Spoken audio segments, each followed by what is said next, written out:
Where to put my hands? Okay. So you're going?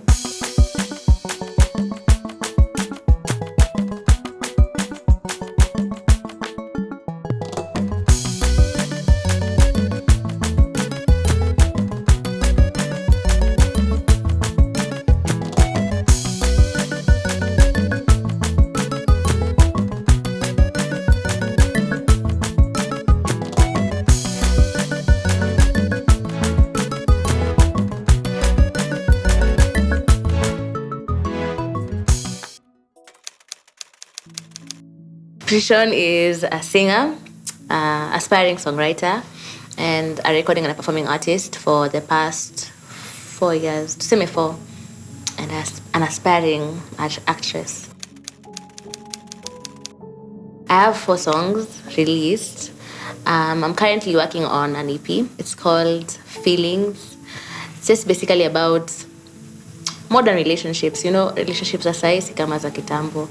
They're so different. They're so dasemaje. Open relationships, situationships,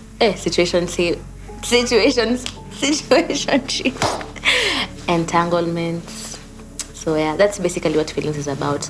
Unique situations, but it's all love and feelings. I think self-image definitely affects me as a female artist because the way I perceive myself, if it's not strong, nitakuwa na swayua na opinions za watu sana. Like for example, when I started doing music, I didn't know what I wanted my image to be like or what I wanted to sound like or just basically who I was. So I was just running with every idea. Mtu akiniambia una sound poa ukifanya pop, ndio mimi kwa pop. Mtu akiniambia na sound poa nikiimba afrobeats, ndio mimi kwa afrobeats. Mtu akiniambia na kapoa na nude makeup, ndio mimi. Mtu akiniambia na kapoa na smoky eye, ndio mimi. So the fact that I didn't know like who I was and I wasn't strong with my perception of myself, my self-image, nilikuwa na enda tuna opinions za wase. So I definitely think that self-image has a lot to do with, you know, music.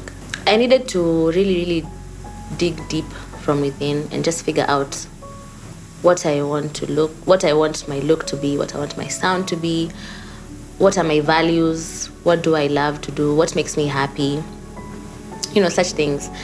And slowly, after discovering all those things about myself, it made the writing process, the music process a bit more easier and bearable. Yeah. So I don't think there's like a formula to like the whole thing, but I just think before you let other people in, you have to dig from within.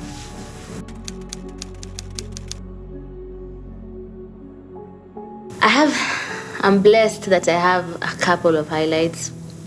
I remember the first time that I ever went to a studio, I had an amazing support system. That's the time I met Benali and St. P. And going into that, having people who are like, hey, you sound good, and giving me props, and I was new, it really empowered me. And my first session was amazing. It sounded good. I was nervous, but because of the encouragement, that was a very high moment for me because it gave me hope of like, I could actually do this as a profession. And just that one song that I did got me so much attention from directors. Okay, through Benali. He played my music to other directors, and that's how I got to meet J Blessing. So like with just my first song, I had so much exposure in terms of working with good people in the industry. So for me, coming in was a high. I was really happy. And I thought the happiness was permanent, but of course everyone has their lows. I remember my first low was the disappointment of thinking that just because I was talented, I was guaranteed to succeed in the music business. So I remember after releasing the song and the video, I don't know, I just expected to be everywhere because I felt like I was doing a good job. The song was good, audio was well done, video was well done. But as soon as I released it after the first week, everyone had forgotten and I was already looking to do the next thing. And that for me was really disappointing. I don't know, I was expecting that I'm talented, so you should see me. I deserve to be seen. So why are you guys not seeing me? So that was my first mini low, and I thought that's the lowest it could get. But then now coming into the business aspect of things and starting to work with producers, directors, different types of people, and always giving things my all and not getting the same in return was always disappointing. I remember there's this time I shot a whole music video, hired everything, spent around 100k kwenda juu, and then video never got out. The director alipotea hivyo. And I remember that day nikijaribu kumtext, I'm convinced anipatie video, whatever footage you have, because I've already told people on my Instagram, music coming soon, because you're hyped, you have pictures from behind the scenes, and then you have nothing to show. How do you explain? People will see you as careless because they're like, why did you pay him before the project was done? It's always you, but at the end of the day, pay me mgeni, I'm still figuring things out. So I was naive enough to think that because I was new and because I'm giving things my best, I will get the same in return. But that wasn't always the case. I've lost so many audios because of small disagreements that could easily be solved. But because, like I said, just because you give 100% to things, you don't expect to get it in return. Projects zinapotea hivyo. So you'd find you've put so much work into an year's, in 1 year umefanya kazi mingi sana, and because of people disappointing you or not showing up, you have nothing to show. Nothing. Yeah, and people take advantage because you're new. So you're naive, you don't know who are the right people to work with, who you shouldn't work with. So you have faith in everyone. You're like, this person is good, so atanifanyia kazi poa. So it doesn't always work out that way. So my lows, like that one for losing projects, that's usually very disappointing, because like you've put sweat, time, money, na imepotea hivyo. Another low, I guess, was, I think late last year, when me and my manager had a falling out. Before he was my manager, we were friends, and we had a very good friendship. So I assumed nothing could go wrong, because we are friends. We'll always find, pali pa kukubaliana, tuwezi kosana sana. So I invested everything into that project that we were doing together, a couple of songs. Went to the studio, everything was exciting. I was happy because I was coming back after those disappointments from unreleased projects. Feeling optimistic now because I'm working with my friend and things are going well. But then we ended up falling out about like something very small, something that could have been worked out. But it didn't.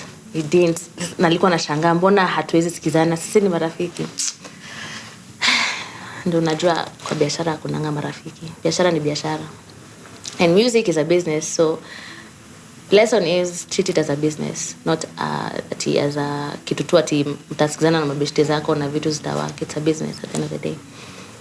Yeah, but I'm grateful. I'm grateful for my lows because they've made me stronger and wiser.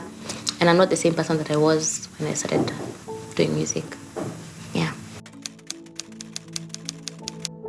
If there's one thing that I've learned the hard way, if you're a slut or not in music, that's usually like the first thing. Like that's usually the first assumption. For example, when I did my song with Le Band, one of the questions that zilikuwa zinakuja, nilikuwa nasikia tu fununu juu fununu zinanifikianga tu. What did you have to do a song with Le Band? And I'm like, kwani siwezi kuwa too talented? Siwezi kuwa too talented Le Band waseme udem anajua kuimba tufanye song. Does there always has to be like strings attached? Like that assumption inani. The other day I was scrolling through social media and one of our top female artists, her recent song imefanya very well, so she was able to afford a car for her parents. So she was excited and me post kwa sababu anapostia fans wake because it's because of her fans that she's been able to afford this car for her parents. So I go through the tweets and the comments, na kitu naona hapo ni alilala na nani ndio anilie wazazi wake gari. And I'm like, why is that always the first assumption? When I see guys posting things and flaunting, it's never about who did you have to sleep with, but with women, it's the same narrative. And when I learned that no matter what you do, if you don't do it, if you do it, they'll still say you do it. So hizo vitu hazifai kukuingia kwa akili. Zitasemwa utakuwa saint wa the saints, wear the longest clothes, wear the highest turtleneck, but people will still say you are doing things to get your music. I remember there's a rumor that I had recently. Nikasema fununu zanifikianga tu. There's a rumor that the reason why me and my former manager fell out was because me and him were doing it and his girlfriend found out. So they decided to drop me as an artist for the sake of their relationship. Yani like sometimes they're just like wanatoa wapi. But then I'm just like, it's just their mindset. And it's fine, because people can't just fathom the fact that you are so talented as a female. Ati yezi kuwa ni kitu ingine. It can't just be your talent. It has to be other things that you're doing. And some of the other challenges around that topic is when you're a female artist, you're not just judged by your talent. It has to be everything else. Unakaje? Are you pretty? Are you curvy? Are you slim? Or are you fit? Or una date nani? Unazururanga na nani? Uko na sponsor? Like, it's so many things, and they deflect from your talent. They're focusing on everything else rather than like your talent. Yani wako so focused na vitu zingine. And nikashanga hii kitu inatoka wapi? Until I sat with a group of male artists one time. I was in a studio session, and you see the people who come to your session, or you find them in the studio, so you're just chilling. And the way they were talking, taking pride in the fact that, oh, I slept with this singer. And they're like, oh, even me, I slept with this singer. It's like they want a badge of honor for sleeping with singers. It's like, it's an achievement. And they're like, huyo nilipita naye. Ikianza hapo tuko kwa studio. Of course kuna wageni wanakuwa kwa studio wenye si singers. Si akitoa hapo anaenda huko, naye akitoka huko anaenda akiongeza tu chumvi. So nilikuwa nadhani ati hizi vitu zinatokanga from outside coming in, but it's from within. It's our people who are going out there and saying we're doing these things. So na mtu mwenye ni artist na anajulikana akisema kitu kukuhusu, si itapita tu na itakuwa fact. So it's from within. But the day I realized that there's no winning with this whole slut-shaming thing, I really put a peace of mind, because no matter what people say, it doesn't get to me. I know who I am as a person. I know my business. So if you choose to believe the things that you hear, that's on you. Yeah. Another thing, one of the other struggles that I had doing music, I remember my first song, I got some contacts to arrange a media tour for myself, because when you release music, you're supposed to put it out there, get it to media stations, get airplay. So one of the major stations that we have, nilikuwa na contact here, someone who works there. So I sent him my music. He's like, oh my God, your music is amazing. Like, he was overly nice first instance, and I was like, there's hope. Kama watu wananipenda hivi na ndio nimeanza, kuna hope. So immediately he got my song playing on heavy rotation at that media station. Na juni media station kubwa ilinisaidia sana, ilini boost. So after like a week of heavy rotation, he waits, inafika midnight usiku, he starts calling me. First time I ignore it. Second time midnight, nikasema tatu nichukue, maybe ni emergency. Then he's like, where are you? Can you come see me? What are you doing? I'm like, I'm not interested. As soon as I said that I'm not interested, your airplay ilishia hapo, and I've not been able to get my music to get played in that station 2 years later. And then it's usually two things when you're upcoming, when you are not there yet. It's either money, the media stations ask you for money, or because you're an upcoming artist and they know you don't have money, it's this other thing. Where are you at? Unafanya nini leo usiku? Na ukikataa ni hivyo. Anakukasirikia. Like you owe them. They feel like you owe them.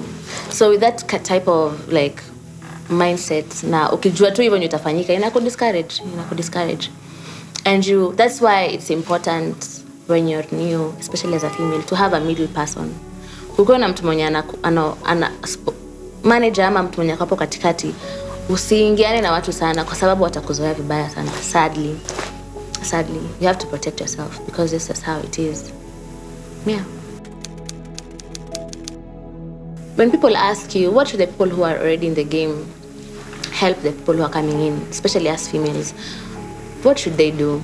And when I ask this question, people assume that we want money. Money is good, sawa, but it would help and save us a lot of time and heartache, and if we just had guidance. It's sad that I know a lot of male artists or people who are males in the industry who mentor a lot of people. But correct me, but I don't know any female artists or female people who are dominating in the industry, music industry, who are really like taking females in and telling them, this is how you should act, this is how you should interact with these people. I never got that. I feel like if I had just someone who's like, you know what, I don't have the money or the anything else to offer you, but this advice, just this piece of advice, that's all I'd ever want, because it helps you save on so much heartache, depression, sleepless nights. So that's the one thing I just want to ask. For example, for me, I know there's no way I can take someone and start mentoring them in terms of like, nitakulipia music video ama nitakupeleka studio nikulipia session. I can't afford it. I'm not there yet. But what can I help you with? Advice. Nitakwambia usifanye na kazi anakuanga hivi. Usifanye hivi unakuanga hivi. Do this, have this. Those simple things, those small things save you a whole lot of trouble and a whole lot of heartache. Na inakusaidia tu kusave tu like time na energy. That's the one thing. Mentorship. That's all. The music industry is not favorable for women because it's male dominated. And a lot of the people who are dominating the industry, these males, make us feel like we have to do things that we're not comfortable with ndio tupenye. And one thing that nime struggle nayo pia kwenda studios and all those things, when you're a lady and you have a night session with your male producers and your female directors, and they have their male friends there and they're chilling and you're alone, you don't feel safe. And the fact that these people who are dominating it have this mindset of taking advantage of the new female artists, it even makes it twice as unsafe. Like, it's not, you just don't feel safe. And once you're not feeling safe, you're not comfortable, and once you're not comfortable, you go out of your zone. And it's everywhere. It's not just in the studio. It's dominated with males everywhere. We don't have enough females who are uko. So that's what I'd say. Yeah.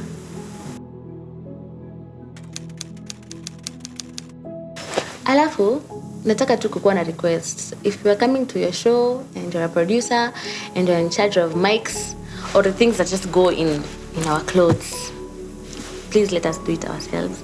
You can't be a male, producer, whatever, alafu unaanza kuniingiza mikono. Tricky sana.